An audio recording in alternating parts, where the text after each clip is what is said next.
దీంట్లో పాల్సిటిల్లాకి సంబంధించినటువంటి సోరియాసిస్ ఉన్నది. సోరియాసిస్ అనే పేరుతో వ్యవహరింపబడేటువంటి ఈ వ్యాధి కనపడగానే ప్రాబబిలిటీస్లో గుర్తుగా రావాల్సినటువంటి డ్రగ్స్ నోట్ చేస్తాను, ఆ గ్రూప్ రాసుకోండి. పాల్సిటిల్లా, సోరినం, ఇక్కడే పొరపాటు కడగకూడదు. సోరియాసిస్ కాబట్టి సోరినం అని ముందు వేసేయకూడదు. దాన్ని రొటీన్ ప్రిస్క్రైబర్స్ అంటారు, అలా వేసేవాడు.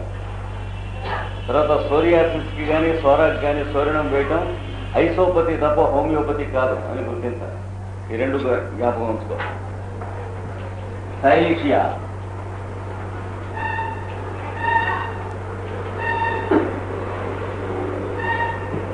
క్యాలిబైక్రోమాటం, క్యాలిబైక్రోమ్, సల్ఫర్, సూజా, మెడోరినం, ఆరం మెటాలికం, ఆరం యూరియాటికం, ఆర్సెనికం సిలికేటం, ఆర్సెనికం సిలికేటం. ఈ డ్రగ్స్కి సంబంధించిన వాటిలో ఎక్కువ ప్రాబబిలిటీస్ ఉంటాయి. వీటన్నిటితో పాటు మధ్యన కొంతమంది సల్ఫర్ పేషెంట్స్ కూడా ఉంటారు సోరియాసిస్ వాళ్ళు. సోరియాసిస్ ఒక వ్యాధి కాదు. ఎలా అయితే మిగిలినవన్నీ కూడా హోమియోపతి దృష్టిలో వ్యాధులు అనుకుంటున్న వ్యాధులు కావు, they are the ultimates of the disease. అలాగే సోరియాసిస్ కూడా పూర్తిగా it is the ultimate of something. అంచేత it is not curable by allopathic way of drugging. అందుకని ఇది గుర్తుపెట్టుకొని, ఈ గ్రూప్ ఆఫ్ డ్రగ్స్ గుర్తుపెట్టుకుని expert way of experienced handling with homeo drugs కావాల్సి ఉంటుంది దీంట్లో. ఉదాహరణకి ఈ సోరియాసిస్ పేషెంట్కి ఇంకేదన్నా సింటమ్స్ ఉన్నాయేమో చూడాలి. తలనొప్పి కానీ కడుపు నొప్పి కానీ ఇలాంటివి.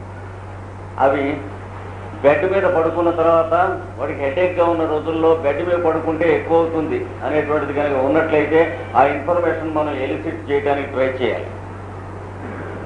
అప్పుడు పాల్సిటిల్లా వాడికి ఇండికేట్ అవుతుంది, వాడి జబ్బుకు కాదు కనుక వాడికి వేస్తే వాడికి ఉన్న సోరియాసిస్ పోతుంది. ఫస్ట్ ప్రిన్సిపల్, ఏ జబ్బుకు మందు వేసినా హోమియోపతి కానీ అలోపతి కానీ ఆయుర్వేదం కానీ ఏది వేసినా పూర్తి నివారణ కాదు. మనిషికి మందు వేస్తేనే పూర్తి నివారణ ఉంటుంది. అలోపతిలో మనిషికి మందు వేయడానికి అసలు ఆ సిస్టంలోనే సిలబస్లోనే అవకాశం లేదు కనుక పూర్తి నివారణకు అవకాశం లేదు.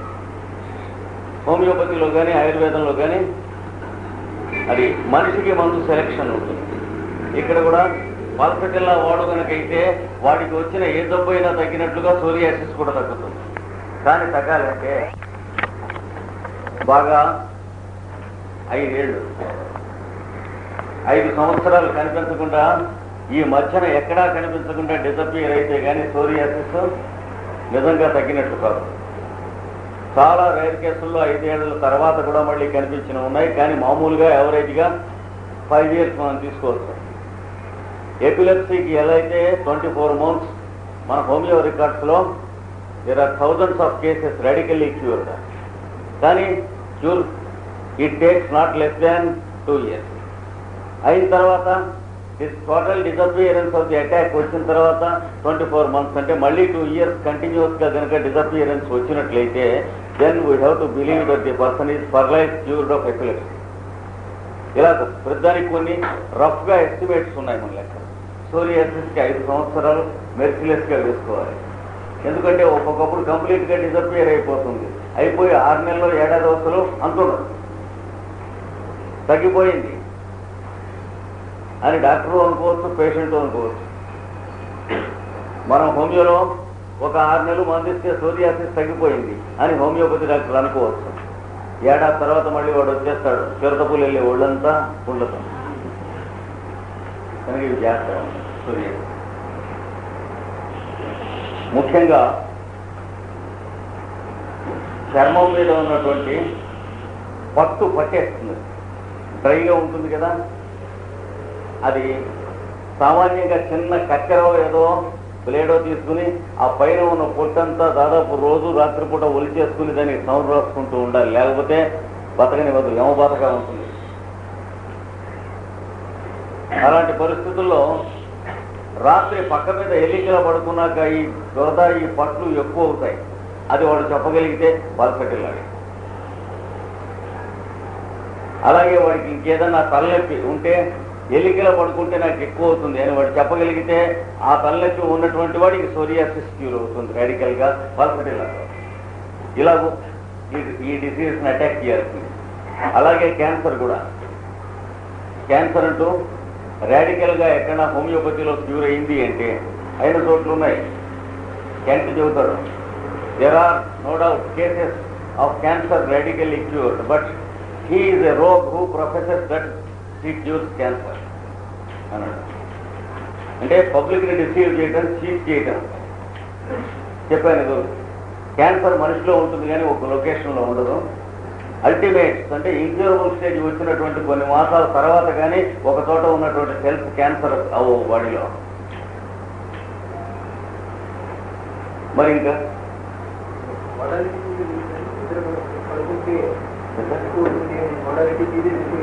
అంటే ఈ మోడాలిటీ మీద షూల్ చేసుకుని we have to retake the whole case for to gather some more as many symptoms as possible to confirm the drug. అది ఆల్వేస్ కేస్. ఏమీ దొరకని పక్షంలో ఊరికే తిరుగుతూ ఆరోగ్యంగా ఉండి ఒక్క మోడాలిటీ దొరికితే don't fail to give him, ఏం పర్వాలేదు. అంటే the person is otherwise healthy, having no symptoms, mentals or modalities or anything అనుకోండి. ఈ మోడాలిటీ ఒక్కటే దొరికింది అనుకోండి, మనం వేస్తే గ్రాడ్యువల్గా అతని బెటర్మెంట్ అయినా స్టార్ట్ అవుతుంది త్రూ మంత్స్. లేదా other symptoms that are covered under the constitution, under కరెంట్గా ఉన్నవి సిమ్టమ్స్ ఒక్కొక్కటే బయటకు వచ్చి దానికి కావాల్సినటువంటి డ్రగ్ని రాడికల్గా క్యూర్ చేసే డ్రగ్ని మీకు ఇండికేట్ అయినా చేస్తాయి. ఈ రెండు ప్రొసీజర్స్లో వెళుతుంది. అంటే అదే కనుక డ్రగ్ అయితే ఇంకా ఏమీ చేంజెస్ లేకుండా గ్రాడ్యువల్గా కామ్గా క్యూర్ అయిపోతాడు. అలాంటప్పుడు మనం వహించవలసిన జాగ్రత్త ఏమిటంటే వాడికి 7-8 మాసాల లోపల మళ్ళీ డోసు రిపీట్ చేయకూడదు. అంటే వీడు ఏదన్నా డిస్టర్బెన్స్ కనిపించి ఈ స్కిన్ అటాక్ కాకుండా మిగిలిన తాలూకు డిస్టర్బెన్స్ ఏమైనా కనిపిస్తే అప్పుడే మళ్ళీ వేయాలి. స్కిన్ రికరెన్స్ వచ్చినప్పుడు మనం మళ్ళీ డోస్ వేయడం అనేది చేయకూడదు. ఎపిలెప్సీలో కూడా అదే. మామూలుగా ఎపిలెప్సీలో హోమియోపతిలో ఫెయిల్యూర్స్ ఎక్కడ ఉంటాయంటే డ్రగ్ సెలెక్షన్లో ఫెయిల్యూర్ ఉండదు. కొంచెం జాగ్రత్తగా చదువుకున్న వాళ్ళలో 100కి 75 మంది డ్రగ్ కరెక్ట్గా సెలెక్ట్ చేస్తారు, ఏమి తేడా ఉండదు. కానీ ఆ డ్రగ్ సెలెక్షన్ అయిన తర్వాత రెపిటేషన్ ఆఫ్ ది డోస్లో ఫెయిల్ అవుతారు ఎపిలెప్సీ కేసెస్. ఎలాగంటే మళ్ళీ అటాక్ వచ్చినప్పుడు మళ్ళీ డోస్. అటాక్ రావడం అనేటువంటి దానికి జబ్బుకి ఏం సంబంధం లేదు. Epilepsy is not at all a disease, it is only a habit. Respiration ఎలాంటిదో, హార్ట్ బీట్ ఎలాంటిదో అలాంటిది. బాడీలో ఏదైనా హ్యాబిట్ ఎన్గ్రాఫ్ట్ అయితే అది పోకుండా ఉండదు. ఎక్కిళ్ళు, డెక్కుబట్టం ఇలాంటివి అలవాటు అయితే ఫ్రీక్వెన్సీ ఎక్కువ అవుతుంది. వాటికి కావాల్సిన కండిషన్స్ మనం తయారు చేస్తే ఏమవుతాయి, వాటి ఫ్రీక్వెన్సీ ఎక్కువ అవుతుంది. అలాంటి ఒకనొక పిక్యులర్ కండిషన్స్ వల్ల ఎన్విరాన్మెంటల్ కానీ డొమెస్టిక్ కానీ ఈ కండిషన్స్ ఉండి లోపల ఈ 3 మయాజమ్స్లో ఏదో ఒక క్రానిక్ డిసీజ్ ఉండి ఆ రాంగ్ హ్యాబిట్ ఎన్గ్రాఫ్ట్ అవటం పేరే మనం ఎపిలెప్సీ అనేటువంటి వ్యాధి అంటాం. అందుకని ఇంకేం లేదు. అంచేతన ఎక్కడ ఏం దొరకదు. హ్యాబిట్కి ఏం దొరుకుతుంది టెస్ట్కి? రోజు సాయంత్రం 7 గంటలకి బుడ్డి కొట్టేస్తాను అనుకున్నవాడు వాడికి ఎక్స్రే ఫోటో తీస్తే ఏం దొరుకుతుంది? హ్యాబిట్ దొరకదు. దాని అల్టిమేట్స్ దొరకాల్సిందే. కానీ ఎపిలెప్సీ ఇవన్నీ అలాంటివి వాటితో చిక్కాలి. అంటే మళ్ళీ న్యూ హ్యాబిట్ ఎన్గ్రాఫ్ట్ చేయాలి. అందుకని ఇంత టైం పడతాయి ఈ డిసీజ్. కనుక సోరియాసిస్లో పల్పిటల్లా మర్చిపోయేవాడు చాలా మంది ఉంటారు. పల్పిటల్లానే ముందు జ్ఞాపకం రావాల్సిన డ్రగ్స్లో ఒకటి సోరియాసిస్లో. ఏమి లేదు మనకి దానికి పేరు. అది అది ఒక చోట ఉంటే ఏనుగు గజ్జి అంటారు. అంటే బొడ్డు దగ్గర మొలలు శరీరం అంతా కూడా ఉన్నట్లయితే ఒక విధమైనటువంటి పొడగజ్జి అని కొన్ని చోట్ల అంటారు. కానీ అది ఎస్టాబ్లిష్డ్ నేమ్ కాదు. పైగా విత్ డ్యూ రెస్పెక్ట్ ఏలోపతిలో ఈ గత 30 years వచ్చినటువంటి నేమ్స్ లో అవి అప్పటికప్పుడు వాళ్ళు టెక్నికల్ గా పెట్టిన నేమ్సే కానీ ఆ వ్యాధులకు వాటికి పెద్ద హిస్టరీ లేదు. హిస్టరీ ఉన్న పేర్లు వేరు. హిస్టరీ ఉన్నటువంటి డిసీజ్ నేమ్స్ కి అదర్ నేషన్స్ లో రేసెస్ లో కూడా ఉంటాయి. కానీ అప్పటికప్పుడు ఎంఐబిఆర్సిస్ అన్నారు కొన్ని. It is a falls disease. దానికి పేరు ఉండదు ఎక్కడ. గెలవలేక దానికి పేరు పెడితే పేరు ఎట్లా ఉంటుంది? ఇది దుర్జయ రోగము అన్నారు అనుకోండి, అంటే జయంపురాణ రోగం అట్లా ఉండదు. ఒకటి మెథడ్ రాంగ్ అయినప్పుడు వస్తుంది. ఎంబీబీఎస్ లో మీకు రికార్డ్స్ లో చూసినట్లయితే పల్సటిల్లా 6 1-2 డోసుల్లో కంప్లీట్ గా ఫర్ లైఫ్ రాడికల్ క్యూర్ అయిపోతున్న కేసు. ఏదైతే యాంటీమోనియం కురడం 6 వాడికి ఇండికేట్ అయిన డ్రగ్ 6 లో రాడికల్ గా పర్మనెంట్ గా క్యూర్ అవుతుంది.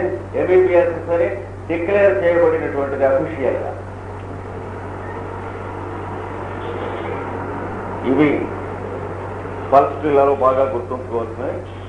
లాస్ట్ రిమార్క్స్ పల్స్ పిల్లలు ఎనిమికల్స్ లేవు ఈ డ్రగ్కి. దీనికి ముందుది వేయచ్చు, వెనక్కి వేయకూడదు, ఇలాంటి బాధబందీ లేవి పల్స్ పిల్లకి లేవు. అజాత శత్రువు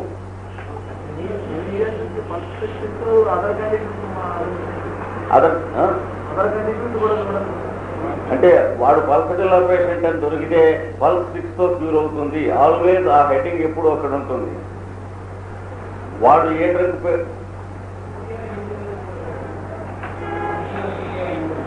సార్ సెపియా ఎనిమికల్ సార్ ఎక్కడ ఉందా? ఎక్కడ లేదు. మనకు స్టాండర్డ్ డాక్టర్ నెర్ ఇచ్చినటువంటి రెగ్యులేషన్స్ ఇస్తే అందరూ ఫాలో అవుతున్నారు సర్వత్రా. అందులో ఆయన పల్సటిల్లాకు ఎనిమికల్స్ లేవని చెప్పారు.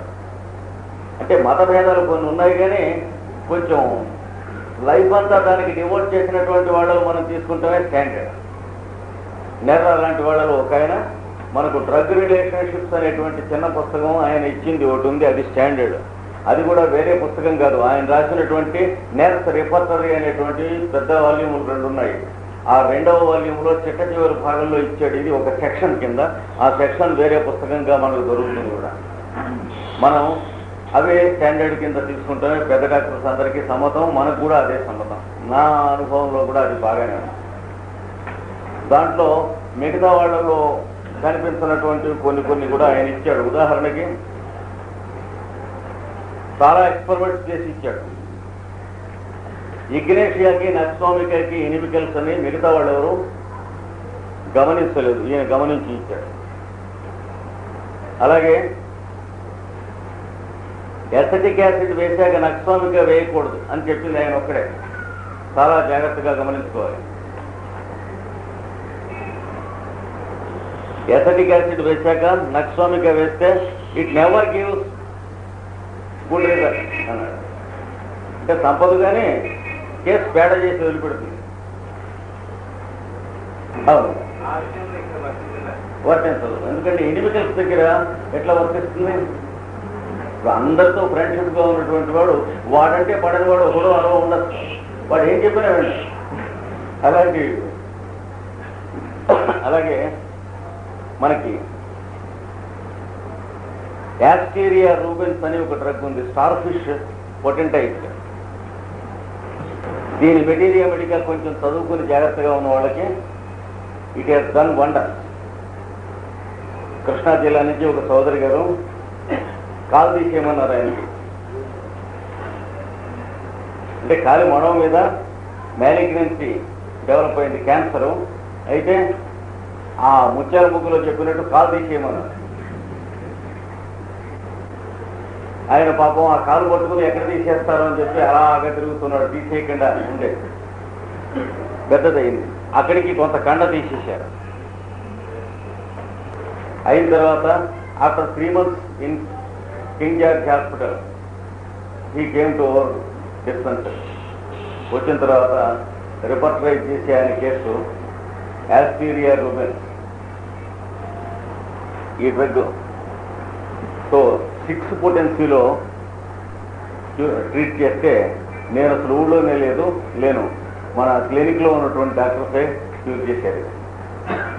చేస్తే ఆయన కాలుకి అది తమాషగా క్యూర్ అయిపోయి ఆ కొంత భాగం ఏదైతే మనం కొద్దిగా తీసేశారో చంద్రవంకర్లే అది కూడా కండ పెరిగి చీలపోయింది. అది it is a thing which cannot be imagine. అలాంటి డ్రగ్ అది. అంటే ఒకటి కావచ్చు, క్యూర్ అయింది కాబట్టి ఇది క్యాన్సర్ కాదు. అంటే ఎడిసన్స్ ఎస్ఏ అని విచ్చేది పోవచ్చు, అయి ఉండవచ్చు. మనకి క్యాన్సర్ క్యూర్ చేసామనేటువంటి కాలర్కి గంజి పెట్టించుకుంటాం కదా మన ఉద్దేశం. పేషెంట్ చల్లగా ఉన్నాడు అనేటువంటిది. అది క్యాన్సర్ అయినా కాకపోయినా పేషెంట్ బాగుంటాం ముఖ్యం. కానీ క్యాన్సర్ అయ్యే తీరాలి, దాన్ని నేను క్యూర్ చేసే తీరాలనేటువంటి ఒక విషస్ మైండ్ మనకు ఉండరాదు. ఆయనకి 60 పైన ఉన్నాయి. కానీ చిన్నప్పటి నుంచి ఇది వచ్చే వరకు ఏనాడు కూడా జలుబు కానీ దగ్గు కానీ జ్వరం కానీ వచ్చినవాడు కాదు. డాక్టర్ దగ్గర చేయి దాచి మందు ఏనాడు పుచ్చుకున్నవాడు కాదు. పూర్వకాలం చౌదరి గారు అంటే పాలిటిక్స్లో కానీ వాటిలో కానీ ఎన్నడూ ఎంటర్ అయినటువంటి వాడు కాదు. ఏవో కొంత పొలం ఉన్నది, చక్కగా సాగు చేసుకుంటూ ఫ్రెండ్స్ని పెట్టుకుని కాలక్షేపం చేస్తూ తిన్నంత తిని దానం చేసినంత చేసి మామూలుగా పద్ధతిలో వెళ్తున్నాడు. అంటే is living not as a politician but as a human being. ప్రశాంతంగా నడుస్తున్నాడు మనిషి. ఆయనకి క్యూర్ అయింది, ఈ డ్రగ్ ఇండికేట్ అయింది. అలాగా పారాయణ క్రమం చేసుకుంటూ ఉండాలి. లైఫ్ లాంగ్ డ్రగ్స్ చేస్తూ ఉంటే మన లైఫ్ చివరికి వచ్చేటప్పటికి 3వ వంతు ఎంతో డ్రగ్స్ మనకు వంట పడతాయి మొత్తం మెడికల్లో. ఈ లోపల రెఫరెన్స్ వర్క్ మీద చేసే డ్రగ్స్ కొన్ని ఉంటాయి కంపల్సరీగా 11వ రెఫరెన్స్లో. అంటే కాలం చాలా విచారం, దాంతో పోలిస్తే ఆయుర్దాయం చాలా తక్కువ. నాలెడ్జ్ కనిపెట్టబడినటువంటిదే సముద్రంలాగా ఉన్నది, ఇంకా కనిపెట్టబడవలసినది అంత ఉండగా మనం దాని మీద పడవ మీద ఎక్కడో పెడుతూ ఉంటే పడ్డ చేప పడుతూ ఉంటుంది. అబ్బాయి వేళ పెద్ద చేప పడ్డది అంటూ ఉంటాం. ఇది దాటి ఎవరు పోస్ట్ చేయడానికి ఏమీ వీలు లేదు. Unless he happens to be a businessman in his field, commercialise చేసేవారు.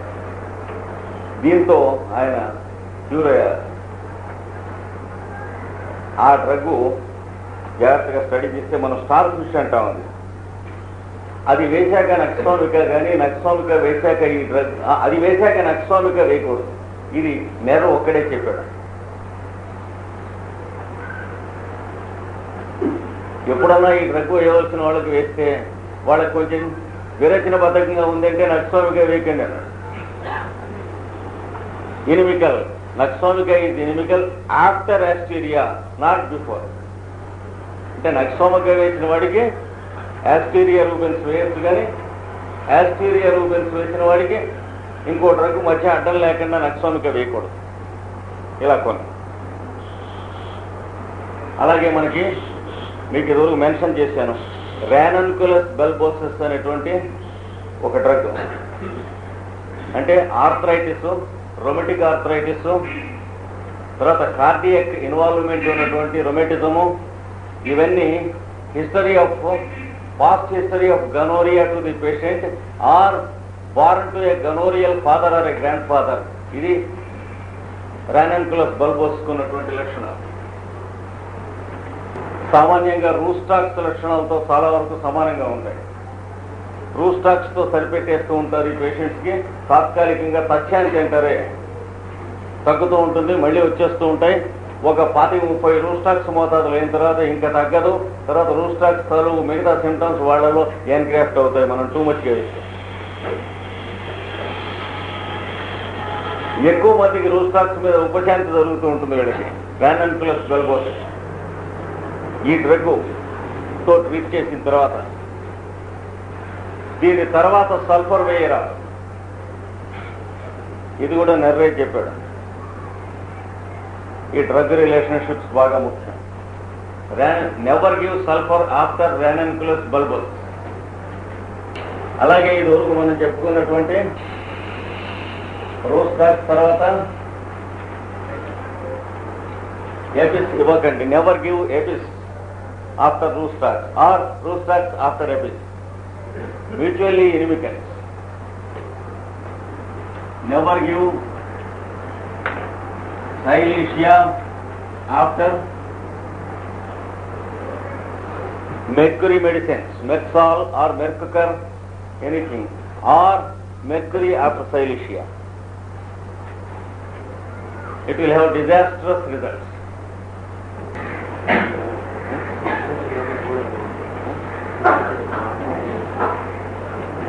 గవాళ్ళ బెరడోన వేసేస్తూ ఉంటాం జలుబు చేసినప్పుడు పిల్లలకి. అంతకుముందు ఎవరికైనా కనుక ఎసిటిక్ యాసిడ్తో ట్రీట్మెంట్ చేసి ఉంటే తర్వాత బెరడోన వేయకండి, danger. Never give belladonna after acetic acid. అలాగే తరచుగా లెకసిస్ వాడుతూ ఉంటాం మనం. Never give Lachesis after acetic acid. అంతేకాదు యానిమల్ పాయిజన్ డ్రగ్స్ ఏవైనా సరే, అంటే లెకసిస్ కానీ క్రోటేలస్ కానీ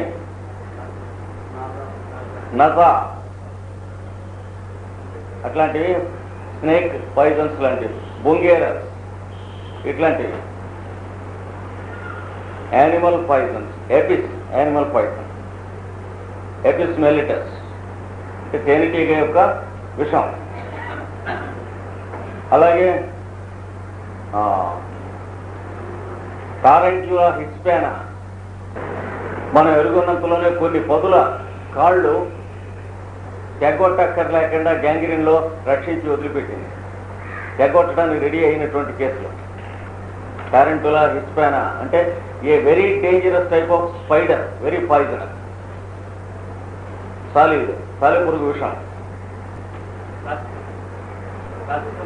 దీనికి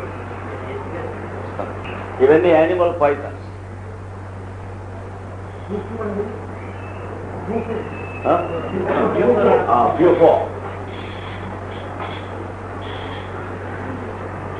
బ్యూఫోరేనా, వైపరా, బ్యూఫోరేనా చిరుకప్ప మెడలో ఉన్న విషం. Vipera snake poison of viper. నల్లని కరిమచ్చలు, పొడలు ఇట్లా మంత్రం పెట్టినట్టుగా మాయమవుతాయి. Constitution సరిపోవాలి.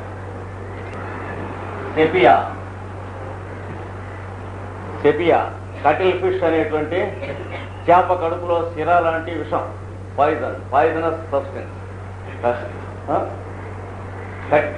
కటిల్ fish, it is called cuttlefish. The ink-like secretion which is very poisonous from the stomach of the cuttlefish, it is taken and potentized and is given under the name sepia. ఇవన్నీ కూడా సోరినంకు ముందు కానీ వెనక కానీ ఇవ్వరాదు, animal poisons. అలాగే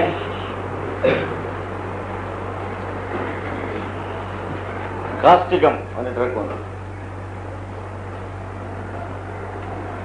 ఇది తరచుగా వాడుతూ ఉంటాం. జాగ్రత్త, ఎసిటిక్ యాసిడ్ వాడిన తర్వాత కాస్టికం వాడరాదు. After acetic acid causticum should never be given. అందుచేతనే గబాల రోడ్డు మీద ఎవరైనా హోమియోపతిలో ఏమన్నా అడిగితే ఆశువుగా ప్రిస్క్రిప్షన్ చెప్పరాదు. తప్పకుండా కాగితం మీద ప్రిస్క్రిప్షన్ ఉండాలి. అంతకుముందు మనం ఏమి ఇచ్చామో లేకపోతే అంతకుముందు డాక్టర్ ఏమి ఇచ్చాడో ప్రిస్క్రిప్షన్ చూసుకుని మనం డ్రగ్ ఇవ్వడం సేఫ్. ఆశుకవిత్వ పద్ధతి చాలా డేంజరస్.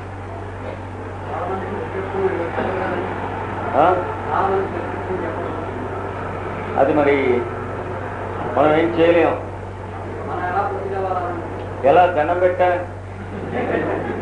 అవతలవాడు చేసినటువంటి అపచారానికి మనం చేసే వీలైనంత వరకు అది న్యూట్రలైజ్ కావడానికి ఏదైనా మెథడ్స్ శుభ్రంగా ఒక 4-5 రోజులు ఉల్లిపాయ పులుసు, పచ్చి ఉల్లిపాయలు ఇవన్నీ భోజనం చేయమంటే ఏమన్నా డ్రగ్స్ ఉంటే పోతాయి.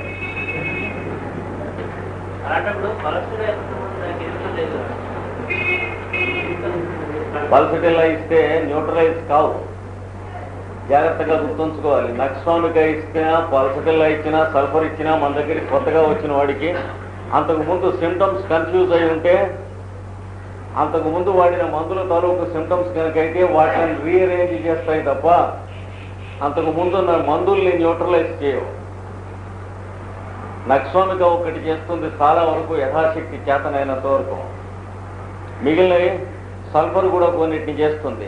పల్సటిల్లా ఏం చేస్తుందంటే సిమ్టమ్స్లో ఆర్డర్ లేకుండా ఉన్నప్పుడు, when it is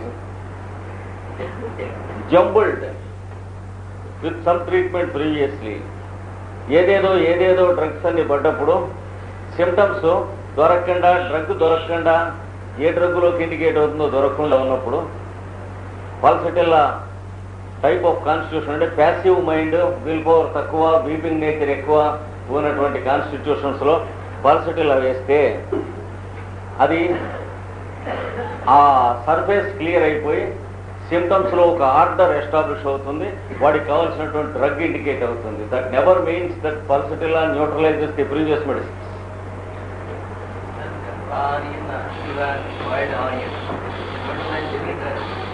Raw onion neutralizes every drug provided it is taken only within a short time after the medicine is administered.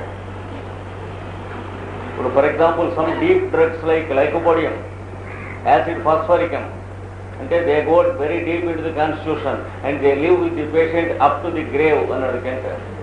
మరి అలాంటివి వేసిన తర్వాత 1 నెల 2 నెలలు అయిన తర్వాత రా ఆనియన్ తిన్నా ఒకటే, పో ఆనియన్ తిన్నా ఒకటే.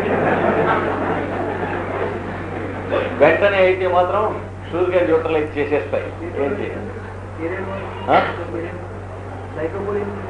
అదే అలాంటివి ఎగ్జాంపుల్ లైకోపోడియం ఒకటి, యాసిడ్ ఫాస్ఫరికం ఒకటి, యూఫో ఒకటి, బెరేటా కార్బ్ ఒకటి, క్యాల్కేరియా కార్బ్, ఇవన్నీ డీప్ యాక్టింగ్ రెమెడీస్ అంటారు చూడండి. అవన్నీ లోపలికి వెళ్ళిపోయిన తర్వాత ఇంక దేవుడికి ఇచ్చుకుంటాయి. వెంటనే అంటే వెంటనే. అదే అలాంటివి ఎగ్జాంపుల్ లైకోపోడియం ఒకటి, యాసిడ్ ఫాస్ఫరికం ఒకటి, యూఫో ఒకటి, బెరేటా కార్బ్ ఒకటి, క్యాల్కేరియా కార్బ్, ఇవన్నీ డీప్ యాక్టింగ్ రెమెడీస్ అంటారు చూడండి. అవన్నీ లోపలికి వెళ్ళిపోయిన తర్వాత ఇంక దేవుడికి ఇచ్చుకుంటాయి. వెంటనే అంటే వెంటనే. పీరియడ్ అంటే ఒక 24 అవర్స్లో గ్యారెంటీగా వెళ్ళిపోతాయి. 48 అవర్స్లో పర్వాలేదు చాలా వరకు. ఆ పైన ఛాన్స్, టేక్ ఏ ఛాన్స్ చెప్పలేము. ఇది ఇలాగ వరుసన ఈ ఎనిమికల్ డ్రగ్స్కి సంబంధించినటువంటి మనం చూసుకుంటూ జాగ్రత్తగా వెళుతూ ఉండాలి. తర్వాత 2-3 రిమార్క్స్ పల్సటిల్లాని గురించి. అక్యూట్ డిసీజెస్లో పల్సటిల్లాలో acute disease, chronic disease. Acute డిసీజెస్లో క్షణాల మీద, నిమిషాల మీద మనిషి ప్రాణాన్ని నిలుపుతుంది పల్సటిల్లా. కాపీగా పనిచేస్తుందని అనుకోకూడదు. ఇండికేటెడ్ డ్రగ్ ఏ డిసీజ్ యొక్క స్పీడ్లో ఆ డిసీజ్ని ఓవర్కమ్ చేస్తుంది. పల్సటిల్లా కూడా అంతే. Especially in cholera pulsatilla works wonders with in minutes. కానీ మనం చేసే పొరపాటు చేయకూడదు. 6 పొటెన్సీ దాటి వేయకూడదు. మాకు 200 అలవాటు అంటే వీడి ఒంట్లోకి 200 పనిచేసే లోపల పేషెంట్ వెళ్ళిపోతాడు. 5-6 గంటల్లో పనిచేయచ్చు అనుకోండి. ఈ లోపల కలరావాడు 5-6 గంటలు ఏం లేదు. ఒక్కొక్కడు 5-6 నిమిషాలు కూడా టూ లేట్ అవ్వచ్చు కలరా అటాక్ అయ్యాక. 6 ఈజ్ ఏ షూర్ షాట్. అందులో పల్సటిల్లాలో మీకు వండర్స్ చూడొచ్చు 6తో. తర్వాత కావాలంటే క్విక్ రిపిటేషన్ కావాలి. ఇలాంటప్పుడు కలరా మొదలైనటువంటి కేసుల్లో 1 డోసు వేస్తే కొంచెం రిలీఫ్ వచ్చి మళ్ళీ వీక్నెస్, వామిటింగ్, మోషన్స్ స్టార్ట్ అయినాయి అనుకోండి, 2nd డోస్ ఇమీడియట్గా వేయండి. మళ్ళీ బాగా లాంగ్ ఇంటర్వల్ వస్తుంది. వచ్చిన తర్వాత మళ్ళీ కనిపిస్తే 3rd డోస్ వేయండి. బాగా ఇంటర్వల్ ఈ మాట వస్తుంది, ఆ ధోరణి మానుతుంది. మానిన తర్వాత ఉన్న కండిషన్లో ప్రొలాంగ్ అవుతుంది కొంతకాలం, అక్కడి నుంచి ప్రోగ్రెస్ అవ్వకుండా ఒక 5-6 గంటలు. అది చూసి అప్పుడు పల్సటిలా 30 వేయండి. అక్కడి నుంచి తప్పని ఇంప్రూవ్ అవుతారు పేషెంట్. వారం 10 రోజులు 15 రోజుల తర్వాత ఇంకా దాని వీక్నెస్ లింగర్ అవుతున్నట్టు కనిపిస్తే అప్పుడు 200 వేయండి. వెంటనే కట్ ఆఫ్ అయిపోతుంది ఆ వీక్నెస్. ఇలాగూ అక్యూట్ డిసీజెస్లో ఏ డ్రగ్ అయినా వాడవలసింది, ముఖ్యంగా పల్సటిల్లా వాడవలసింది. నీళ్ళ విరేచనాలు, సమ్మర్ డయేరియా, డిసెంట్రీ, ఇట్లాంటి వాటన్నిటిలో కూడా పల్సటిల్లా ఇండికేట్ అవుతుంది. ఇండికేషన్ ఏమిటి? yellowish motion or greenish yellow motion or green motion. ఈ 3 స్ట్రాంగ్ ఇండికేషను. తర్వాత కడుపులో rumbling noises are heard outside, లోపల గర్రు గుర్రుమని పొట్టలో బయటికి మనకు వినిపిస్తాయి యువతలకి. తర్వాత wind escapes with faecal matter with great noise. పల్సటిల్లాలో అది మోషన్ మ్యాటర్తో పాటు విండ్ చాలా పెద్ద బ్రహ్మాండమైనటువంటి సౌండ్స్తో బయటికి ఎస్కేప్ అవుతూ ఉంటుంది. ఇలా చూసుకుంటూ వెళ్ళాలి. ఇంకా పల్సటిల్లాలో అక్యూట్ డిసీజెస్లో 24 అవర్స్లో కంప్లీట్ క్యూర్ ఎస్టాబ్లిష్ ఈ రకంగా చేసుకోవచ్చు. ఇది కాక అక్యూట్ డిసీజెస్లో ఫ్లూ ఫీవర్స్, జలుబు, దగ్గు, జ్వరం, కళ్ళు మంటలు, ఒళ్ళు మంటలు, చలి, నిన్న మనం చెప్పుకున్న సిమ్టమ్స్తో కలిపి ఆ ఫీవర్స్ వచ్చినప్పుడు ముఖ్యంగా వెరిఫికేషన్ ప్రాసెస్. ఆ సాయంత్రం ఎప్పుడో ఐస్ క్రీమ్ తిన్నాడు కుర్రాడు, లేదా ఐస్ తిన్నాడు, లేదా తల్లిదండ్రులు ఫ్రిజిడేర్లో ఉన్నటువంటి మంచినీళ్ళు మాత్రమే ఇచ్చారు. Too aristocratic to allow him to be happy. ఇంత అయితే ఇంట్లో ఫ్రిడ్జ్ ఉండంగా ఆ నీళ్లు తాక్కపోవడం ఏం కర్మ అనేటువంటి బ్యాడ్ లాజిక్ ఉంటుంది. కానీ కుర్రవాడికి పడతాయా పడవో చూసుకోవాలి. అంటే ఈవిల్ ఇంత అయితే డబ్బు పెట్టి కొనుక్కున్నాం కనుక దాంతో డబ్బు పడకపోతే ఎట్లాగా అనేటువంటిది it's a very bad logic.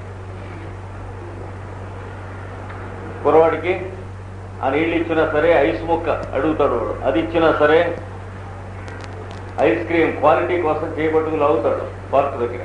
అదైనా సరే సాయంత్రం తిన్నాడు, రాత్రి జ్వరం వచ్చింది, గొంతు నొప్పి వచ్చింది, టాన్సిలైటిస్ వచ్చింది, హై ఫీవర్, డెలీరియం, దెయ్యాలు కనిపిస్తున్నాయి వాడికి. ఇవన్నీ అలాంటప్పుడు 6 పని చేయదు, 200 పని చేయదు. 30 వేయండి. 30 single dose will work wonders. కావాలంటే ఒక 5-6 గంటలకి 2వ డోస్ వేయండి. ఇదే కేసులో కొంచెం డిస్క్రిప్షన్ ఉపయోగించాలి. టెంపరేచర్ కొంచెం రీజనబుల్ లిమిట్స్ దాటింది, సడన్గా రావటమే. అంటే 102కి పైన అందుకుంది. Delirium is more prominent. మామూలు తెలివి కంటే డెలీరియం తెలివిలోనే హెచ్చుగా ఉంటున్నాడు. అప్పుడు 200 వేయండి. బిగినింగ్లోనే 200 వేసేయండి, లేకపోతే కంట్రోల్ అవుదాం. అంటే మెంటల్ సిమ్టమ్స్ ప్రామినెంట్ అవుతున్న కొద్దీ హయ్యర్ పొటెన్సీస్ మాత్రమే పనిచేస్తాయి. ప్రిన్సిపల్ అది. ఫిజికల్ వైలెన్స్ ఆఫ్ సిమ్టమ్స్ ఉంటున్న కొద్దీ తక్కువ పొటెన్సీలే పనిచేస్తాయి. అది ప్రిన్సిపల్. కనుక మీరు రూల్స్ ఈ రకంగా చెప్పుకోవచ్చు, రాసుకోండి. In acute diseases generally the physical symptoms are violent. In acute diseases generally the physical symptoms are violent. తరుణ వ్యాధులలో భౌతికములైన వేదనలు తీవ్ర రూపము కలిగి ఉండును. The speed of the disease is sometimes dangerous. ఒక్కొక్కప్పుడు వ్యాధి యొక్క వేగము విపత్కరముగా ఉండవచ్చు. In such a case the patient requires lower potencies. ఇటు పరిస్థితులలో తక్కువ పొటెన్సీల మందులే కావలసి ఉండును. In other words, he requires more quantity of medicinal substance. అనగా ఔషధ ద్రవ్యము కొంచెం ఎక్కువ కావాల్సి ఉండదు. చూసారా 6 పొటెన్సీకి 30కి తేడా ఏంటి? ఇంకా డైల్యూట్ చేస్తే 30 పొటెన్సీ వస్తుంది, ఇంకా డైల్యూట్ చేస్తే 200 పొటెన్సీ వస్తుంది. పొటెన్సీ దింపడం అంటే క్వాంటిటీ ఉంచడం, అంటే క్వాంటిటీ పెంచడం మెడిసినల్ సబ్స్టెన్స్. ఇది గుర్తుంచుకోవాలి. ఇంకా ఇంకోటి కూడా దాంట్లోనే కంటిన్యూ చేసుకోండి. The dose will be exhausted quickly. The dose will be exhausted quickly. మోతాదులు త్వరగా అయిపోవును. And the patient requires a frequent repetition. కొంత తరచైన పర్యాయత్వము కావలసి ఉంది. అంటే ఏమిటి? మామూలుగా మనకి క్రానిక్ డిసీజ్లో ఏం చెప్పాము? ఒక డోసు వేస్తే నెల, 2 నెలలు, 3 నెలలు, 4 నెలలు, 5 నెలలు, 6 నెలలు, ఏడాది కూడా పనిచేసేటువంటి కేసులు ఉన్నాయి. అక్కడ వేస్తే చెడుతుంది కేసు, ఇక్కడ వేయకపోతే చెడుతుంది. జాగ్రత్తగా ఉండాలి. అక్కడ 2వ డోసు చెయ్యూరుకోక వేసామంటే కేసు గల్లంత అవుతుంది. ఇక్కడ ఆ క్రానిక్ కేసులో లాగే అలా చూస్తూ కూర్చున్నాం అంటే పేషెంట్ వెళ్ళిపోతాడు, ప్రయాణం చేసేస్తాడు అక్యూట్ డిసీజ్లో. ఇది బాగా గుర్తుంచుకోవాలి. In cases like cholera, the most preferable potency is 6. కలరా వంటి వ్యాధులలో వాంఛనీయమైనది 6వ potency. And the patient may require 1 dose every 15 minutes. ప్రతి 15 నిమిషములకును ఒక మోతాదు కావలసిన కేసులు కూడా కలవు. As the speed of the case is controlled, you are expected to stop the repetition. వ్యాధి వేగము తగ్గుతున్నంతనే మోతాదును రెట్టించుట ఆపివేయవలెను. మోతాదును రెట్టించుట ఆపివేయవలెను. ఇది దీంట్లో పద్ధతి. Next para. In cases of high fever, in cases of high fever with mental symptoms like delirium prominent, సంధిగుణము వంటి మానసిక వేదనలు హెచ్చుగానున్న ఎక్కువ జ్వరము మొదలగు సందర్భములలో ది ఇనీషియల్ పొటెన్సీ ఈజ్ 200. ప్రారంభించవలసిన potency 200. And you need not repeat the dose. మోతాదును రెట్టించనక్కరలేదు. In very high fevers where the situation is dangerous, సూటిగా 1m పొటెన్సీనే వాడవలను. ఇది అక్యూట్ డిసీజ్లో ఆల్మోస్ట్ ఆల్ ది డ్రగ్స్ కి it is the general rule. And Pulsatilla is also one. Coma, yes, even in coma. Certainly, you have to go to the higher potency because the mind is not in his control. In fact, coma stage is more dangerous than delirium stage. According to homeopathy, a patient with delirium is more safe than a patient who is in coma. Because coma stage indicates the vitality receding into death, whereas delirium indicates the vitality fighting to come out. కనుక vitality స్ట్రాంగ్గా ఉన్నదని అర్థం delirium ఉన్నదంటే. అందుకనే డెలీరియంకి మందు ఇచ్చామంటే పేషెంట్ని మనం తెలియకుండా చంపుతున్నాం అని అర్థం. డెలీరియం చూసి భయపడి స్లీపింగ్ ట్యాబ్లెట్ వేసామంటే వాడి నోట దుమ్ము కొంచెం కొట్టామన్నారు. గొంతు పిసికినట్టు అరుస్తున్నామండి. ఇన్ క్రానిక్ డిసీజెస్ కోమాలో పరిస్థితులని ఇండికేట్ చేసేది ఏముండదు. కోమాలో మనం అంతకుముందు పేషెంట్ హిస్టరీని కామన్ సెన్స్ యూజ్ చేసి ఛాన్స్ తీసుకుంటామే. కోమా స్టేజ్లో ట్రీట్మెంట్ మొదలు పెట్టమని నేను పిలిచారంటే ఎవరన్నా they have to take a chance. అంటే ట్రీట్మెంట్ మొదలు పెట్టడం ఎలాంటి స్టేజ్లో అంటే ఛాన్సే, కానీ ఎవరికైనా ఏ సిస్టమ్ అయినా అంతే. అది వరకు పేషెంట్ని మనం ఎదుర్కొన్నట్లయితే సులువు, అంటే వాడు ఏ గ్రూప్ ఆఫ్ డ్రగ్స్లోకి వస్తాడో మనకు తెలుసుకుంటుంది. లేకపోతే అప్పుడు మనం కేర్ టేకింగ్ తీసుకుంటూ కూర్చుంటే ఈ లోపల వాడు వెళ్ళిపోతాడు. అందుకని అప్పుడు సింకోప్ డ్రగ్స్, అందులోంచి ముందు బయటికి లాగేందుకున్న డ్రగ్స్ ఉన్నాయి గ్రూపు, వాటిలో ఏది సూటబులో అది ముందు కొట్టాలి. అది వేసి అది పనిచేస్తూ ఉంటే అప్పుడు ఈ పంచాంగం ఇవ్వాలి మనం. ఆ పక్కన ఉన్నటువంటి డ్రగ్స్ అంటే ఓపియం ముఖ్యంగా, ఇది డెలీరియం లేకుండా ఊరికే కోమా కండిషన్లో ఉండి అలాగ బ్రెత్ లింగర్ అవుతూ ఉంటుంది. ఒక్కొక్కప్పుడు స్టాటరస్ బ్రీదింగ్ ఉంటుంది, ఉరక దాంతో. అలాంటప్పుడు కావాల్సిన డ్రగ్స్ ఇవి ఒకటి, కార్బో వెజిటబుల్స్ ఒకటి, ఇది ఓపియం ఒకటి, కార్బో వెజిటబుల్స్ ఒకటి, లైకోపోడియం ఒకటి. మగటాడు తెలియకపోయింది, మగటంటే కొద్దిగా తెలివి ఉంటుంది. కోమా అంటే మగట కాదు, అసలు అవతల ఒడ్డుకి వెళ్ళిపోయి ఉంటాడు. మనం లేపినా కుదిలించినా కూడా లేవరు. Lycopodium, opium, carbo vegetables, lycopodium, cannabis indica, cannabis indica, cannabis sativa, cannabis sativa. ఈ మొదటిది నాటు గంజాయి, రెండవది సీమ గంజాయి లేక అమెరికా గంజాయి. క్యానబిస్ ఇండికా అంటే నాటు గంజాయి, క్యానబిస్ సటివా అంటే అమెరికా గంజాయి. They are anti poisons in homeopathy when potentized. హోమా నుంచి బ్రేక్ చేసి యువతలు ఇలా అయితే అవే లాగాలి.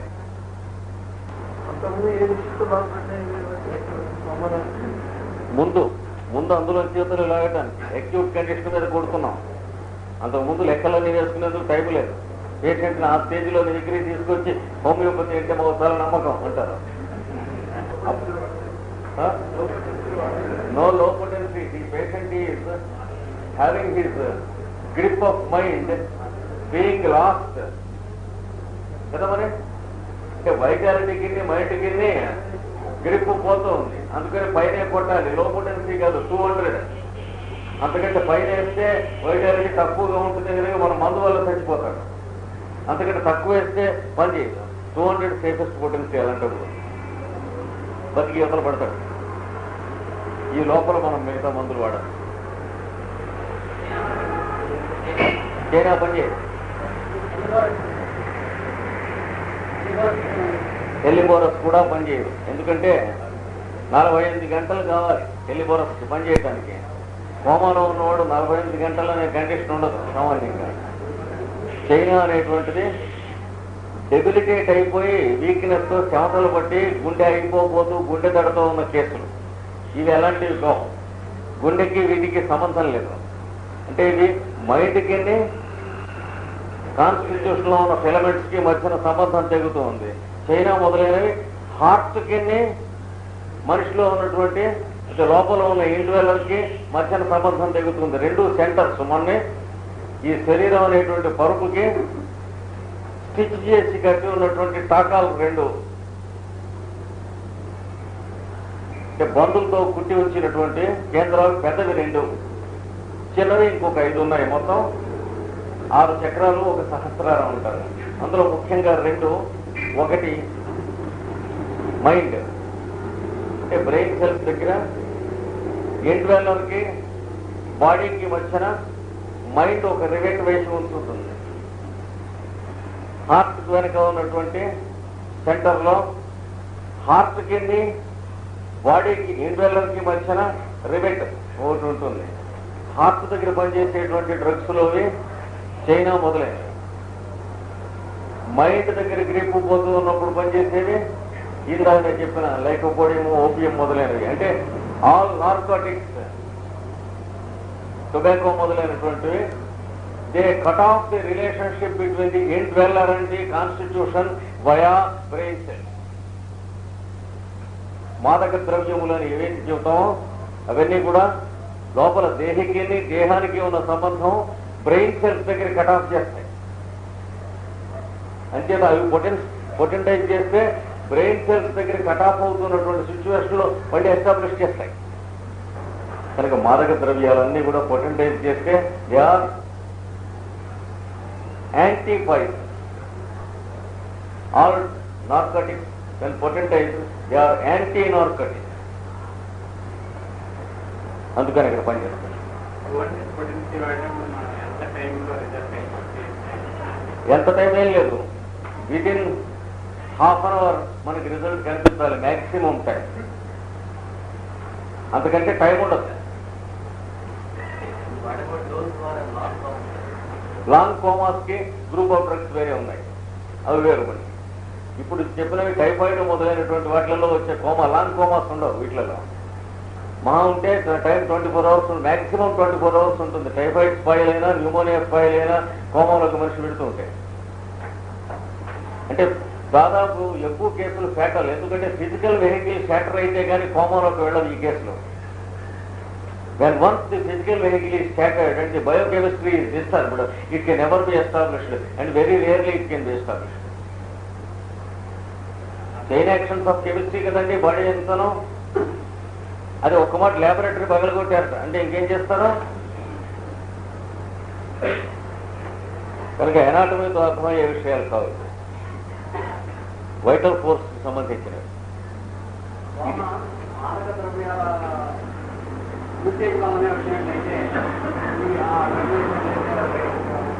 ఇప్పుడు యూసేజ్ దేనివల్ల వచ్చిందనే టైం ఎక్కడ ఉంటుంది ఆ పేషెంట్ దగ్గర. బాగా ఉపయోగించి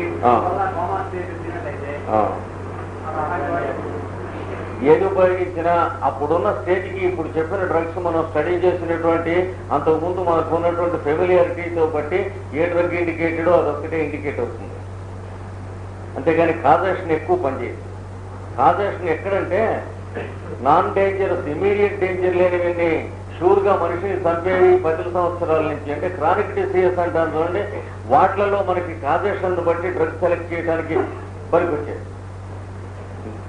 వీడికి ఒంట్లో చాలా కాలం నుంచి తగ్గట్లేదు జబ్బు, తలనొప్పి అలాగే వస్తుంది, 25 ఏళ్ళ నుంచి తగ్గలేదు అన్నప్పుడు అప్పుడు మనం కాజేషన్ చూడాలి. ఎప్పటి నుంచి అంటే ఎలక్ట్రిక్ షాక్ కొట్టి పడిపోయాడు, తెలివి వచ్చింది అప్పటి నుంచి అన్నప్పుడు that gives a clue to select A group of drugs. అక్కడ మీకు అంతేగాని రోజుల మీద గంటల మీద ఉన్న కేసెస్లో కాజేషన్ అనేటువంటి మనకి ఏమాత్రం హెల్ప్ చేయదు.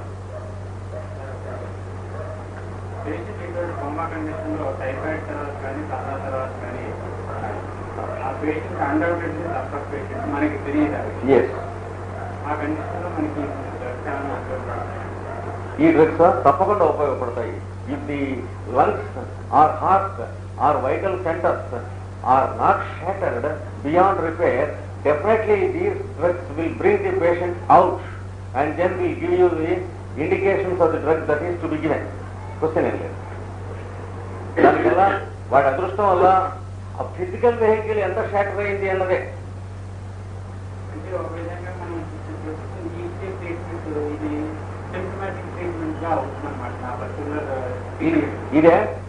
ఇది దాదాపు కీనోట్స్ మీద, సింప్టమ్స్ మీద దొరికిన ఆధారం మీద పట్టుకుని చేసిన చక్కా వైద్యం అవుతుంది. ఏమి సంబంధం లేదు. అంతే ఇప్పుడు ప్రస్తుతం ఉన్నటువంటి కండిషన్ కాన్స్టిట్యూషన్తో ఇప్పుడు మనకి లింక్ ఉండదు.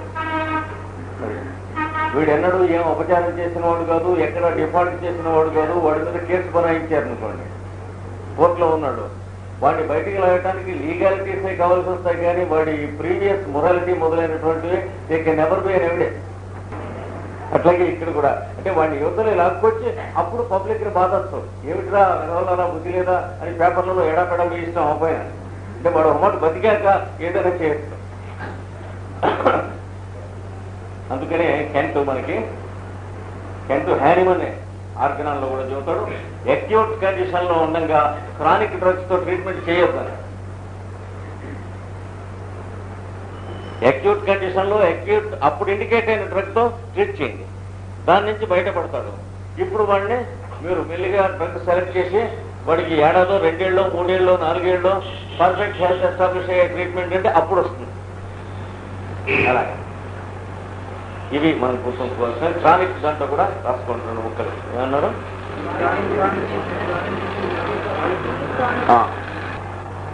The dosage should not have frequent repetition at all. దీర్ఘవ్యాధులలో తరచుగా మోతాదును రెట్టించుట చేయనే రాదు.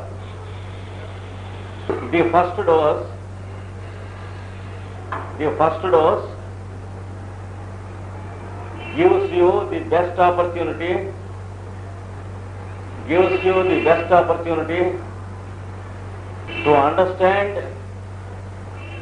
the patient and also the way to cure. మొదటి మోతాదు ఆ రోగిని గూర్చి అర్థం చేసుకున్నటకు, నీవు చేయవలసిన వైద్యమును గూర్చి అర్థం చేసుకున్నటకు అమూల్యమైన అవకాశం ఇస్తున్నాం. You have to wait as long as there is a reappearance of his past symptoms. అతని వెనుకటి వేదనలు ఒక్కొక్కటే కనిపించి మాయమగుతున్నంత కాలము వేచి ఉండి తీరవలెను. Repeating the dose in such a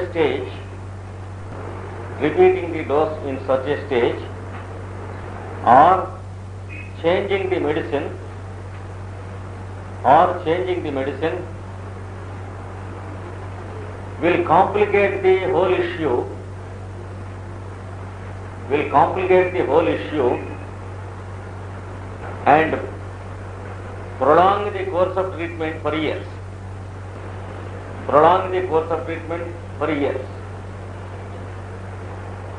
అకాలమును మోతాదును రెట్టించుట గాని ఔషధమును మార్చుట గాని చేసినతో రోగి తత్వము కల్లోలమై నివారణ కొన్ని సంవత్సరములు ఆలస్యం పట్టవచ్చును. This is the truth of chronic disease. Give the first dose in 6 potency. మొదటి మోతాదు 6వ పొటెన్సీలో మాత్రమే ఇమ్ము.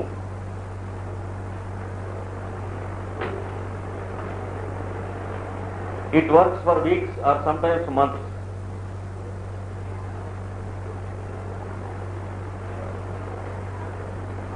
ఈ ఒక్క మోతాదే వారముల తరబడి పనిచేయదు.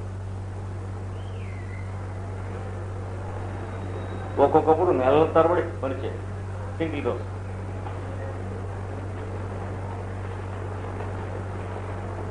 Repeat only when the patient is worse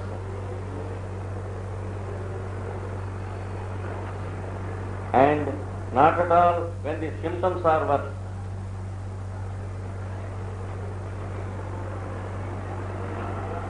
Repeat only when the patient is worse and not at all when the symptoms are worse. రోగి నీరసించినప్పుడు మాత్రమే మోతాదును రెట్టింపుము. వేదనలు ఉద్రేకించినప్పుడు రెట్టింపనే రాదు. ఇక్కడ ఎర్రర్, సోర్స్ ఆఫ్ ఎర్రర్ అంటే 80% అది homeopathy select drug correctly, out of them ఏదో మనుష్యాణం సహస్రేషు అన్నాడు. ఆ 80%లో మళ్ళీ 80% they fail because of their రిపిటేషనరీ డోస్. దాంతో ఓ 10 ఏళ్ళు అయిన తర్వాత హోమియోపతిలో పెద్ద ట్రూత్ లేదనిపిస్తుంది. ఎందుకంటే మనం జాగ్రత్తగానే సెలెక్ట్ చేస్తున్నాం, డ్రగ్ క్యూర్ కావటం లేదు, ఏవేవో వచ్చేస్తున్నాయి పేషెంట్కి అనిపిస్తుంది. ఇది ఒక సెక్షన్. ఇక్కడ ఆపండి, మళ్ళీ మనం ప్రొసీడ్ అయ్యి మళ్ళీ ఇంకొక సోపానం ఉన్నది మళ్ళీ చెప్పుకునేది.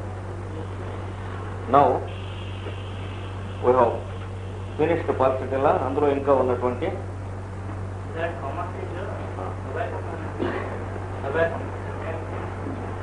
ఎస్ ఇందాక ఓపియం క్యానబిస్ ఇండికా చెప్పిన వాటిల్లో ఇది కూడా యాడ్ చేసుకోండి. Tobacco, that is tobacco poison. Narcotics అన్ని కూడా కోమా స్పెల్ నుంచి కొట్టేస్తాయి.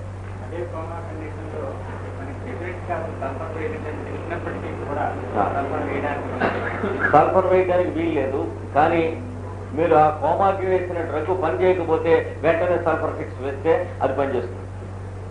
Then only sulphur is useful because when there is the soric condition, soric acute condition in the patient, which prevents the drug to act immediately, then a single dose of sulfur in 6 potency will break the soric condition and make the previous dose act instantaneously. Then sulfur is initiated.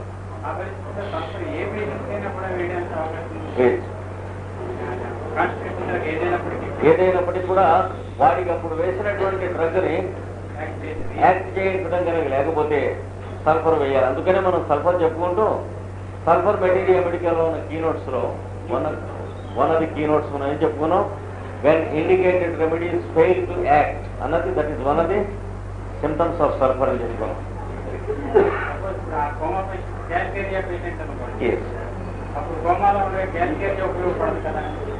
Only sulphur అన్ని drugs తో సంబంధించినటువంటి ఈ ఒక్క modality sulphur కి ఉన్నదంటే when indicated remedies fail to act అన్నటువంటి indication sulphur కి మాత్రమే ఉన్నది, క్యాల్కేరియాకి లేదు కనుక సల్ఫర్ వేయాలి, తీసుకురావాలి. వెన్ యాంటీకోమా డ్రగ్ హెస్ నాట్ వర్క్డ్,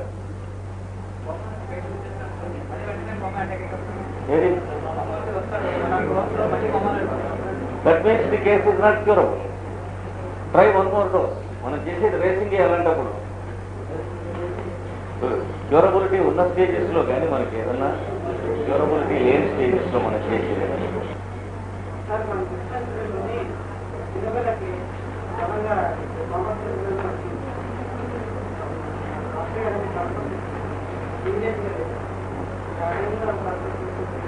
అంతకుముందు ఇప్పుడు సల్ఫర్ 6 అనేటువంటిది బాగా వైటాలిటీ ఇండికేట్ అయ్యి కోమా స్టేజ్ కాదు అది. ఆ స్టేజ్ ఏమిటంటే ఎపిలెప్టిక్ స్టేజ్. ఎపిలెప్టిక్ స్టేజ్ లో సల్ఫర్ 6 ఎప్పుడు అమృతంలా పనిచేస్తుంది. And there are cases of epilepsy that are radically cured with sulphur 6 only a single dose. చూస్తున్నావు కదా మన డిస్పెన్సరీలో. అంచేత అవి ఎపిలెప్సీ తాలూకు ఫిట్ అది, కోమా కాదు. కోమా అంటే తెలివితప్పిపోయిందంటారు చూడు. అంతకుముందు నీకు ఎపిలెప్సీ కండిషన్ కానీ లేదా ఇన్ఫెంటైల్ కన్వల్షన్ కానీ ఉండదు.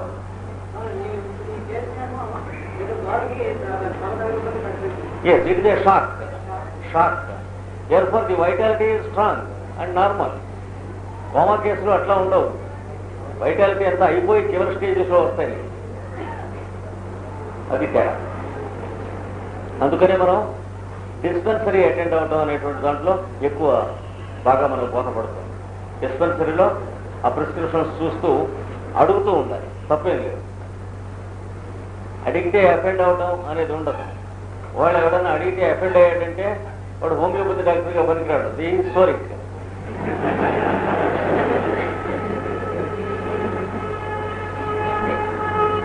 అడగానే చెప్పాలి. లేకపోతే అసలు మనం గ్రో అయ్యేది లేదు. ఇది ఏదైనా క్వశ్చన్స్ అడిగితే బయట పరీక్ష తప్పిస్తాట, థర్డ్ క్లాస్ ఇస్తాట, అవన్నీ యూనివర్సిటీస్ సంగతులు మనవి కావు.